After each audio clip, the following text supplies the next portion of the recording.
time that you give kids to write their own songs, to compose their own music, is the highest predictor of their future music self-efficacy. You know, theory knowledge is really important when you're wrapped up in creating things. It's very meaningful, and music production should be a part of the process all along. Hello, everybody. Like some of you know, I've been trying to get this project funded so I can add some technology to my classroom. And because of this, I've been meeting with some people that have or that can give me a cool perspective about this. And one of those people was Dr. Clint Randles from the University of South Florida. He's got a program there that resonates a lot with some of the things that I want to do. And I wanted to give you some of a summary of some of the very cool insights that he gave me into this. So here it is.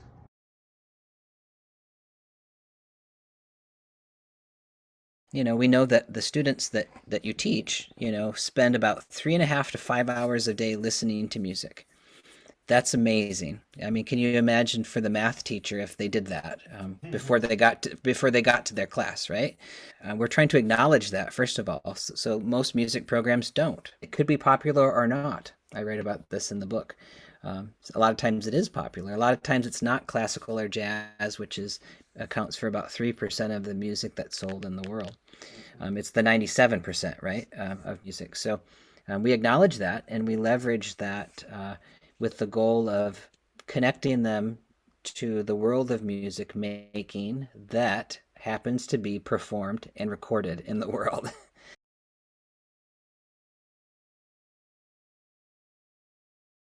Now the stuff that Les Paul was doing in these pictures, we do on a DAW. Like we figure out how to make tracks sound better, how to how to multi-track record, and then you have producers, you know, these people that have made the quest of their lives to make people's music sound better. So there's no reason why music teachers can't be like that in their community. Like your mission, or you know, your goal in your classroom is to be a little bit of a Quincy Jones for every one of your students. And by the way, learning a heck of a lot of theory knowledge as it interests them as they're making their music. It becomes really important to know all of that stuff when you're making.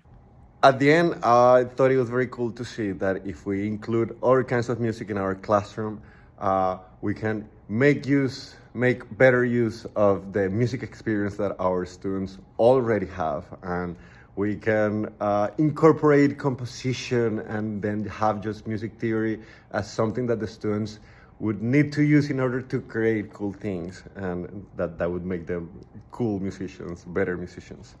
So if you think this is or this would be a cool project, please help us out and donate. Any donation helps, and the link is going to be underneath this video. And if you're able to do that, all of us will appreciate it. Thank you very much.